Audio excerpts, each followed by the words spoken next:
কমলি, বলছি রান্নাঘরে একটু জুস বানানো আছে, ওটা নিয়ে এসো না, আমি টেবিলটা সাজাচ্ছি। এই এত সব তুমি বানিয়েছো?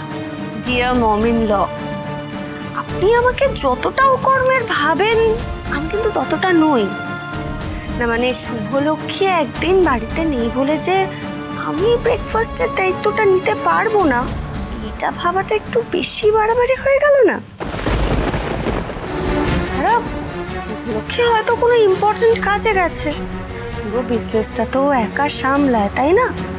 তো দায়িত্ব ওর ওপর, হতেই পারে কোনো কাজে গেছে।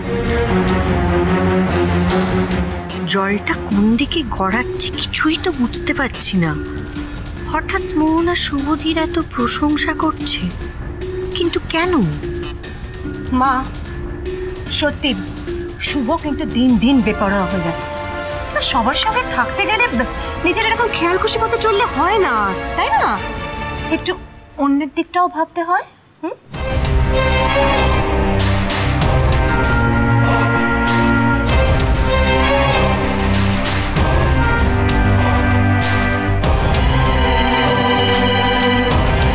এসো।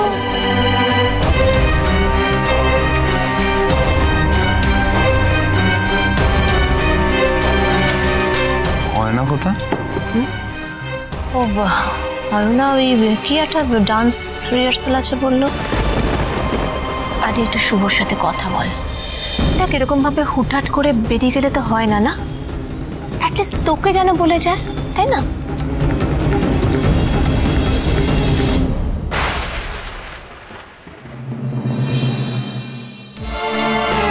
এসে গেছেন, আসুন। আচ্ছা, টেস্টের আগে একবার ডাক্তারবাবুর সঙ্গে দেখা করে আসুন, উনি আপনাদের একবার দেখা করতে বলেছেন চেম্বারে। ওকে, থ্যাংক ইউ। চল। কি হলো? আপনার কিন্তু আমার সঙ্গে না এলেও চলতো, আমি একাই সবটা ম্যানেজ করে নিতে পারতাম।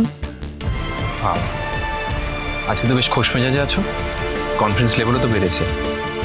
তার মানে তুমি বলতে চাইছো আমার সাহায্যের তোমার আর প্রয়োজন নেই, তাই তো? না না, আমি এটা একবারও বলিনি। আপনি কাল আমার জন্য যা করেছেন তারপর থ্যাঙ্কস বলাটাও অনেক কম বলা হবে মিস্টার সেন।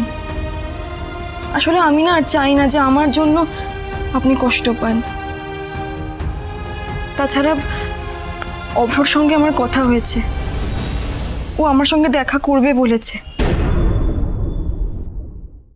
দেখুন, অয়নার কেসটা হচ্ছে প্রেগনেন্সির একদম আর্লি স্টেজ।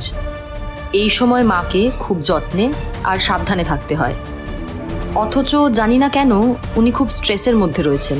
টেস্টগুলো আজই করিয়ে নিতে হবে। ওই তো আপনার পেশেন্ট চলে এসেছে।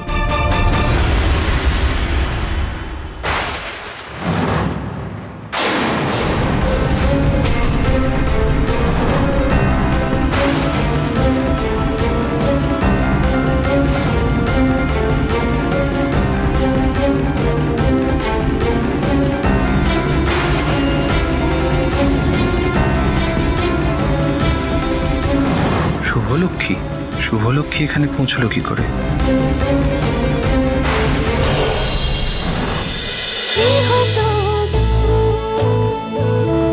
গৃহপ্রবেশ সোম থেকে রবি রাত 10টায় স্টার জলসায় ও জিও হটস্টারে।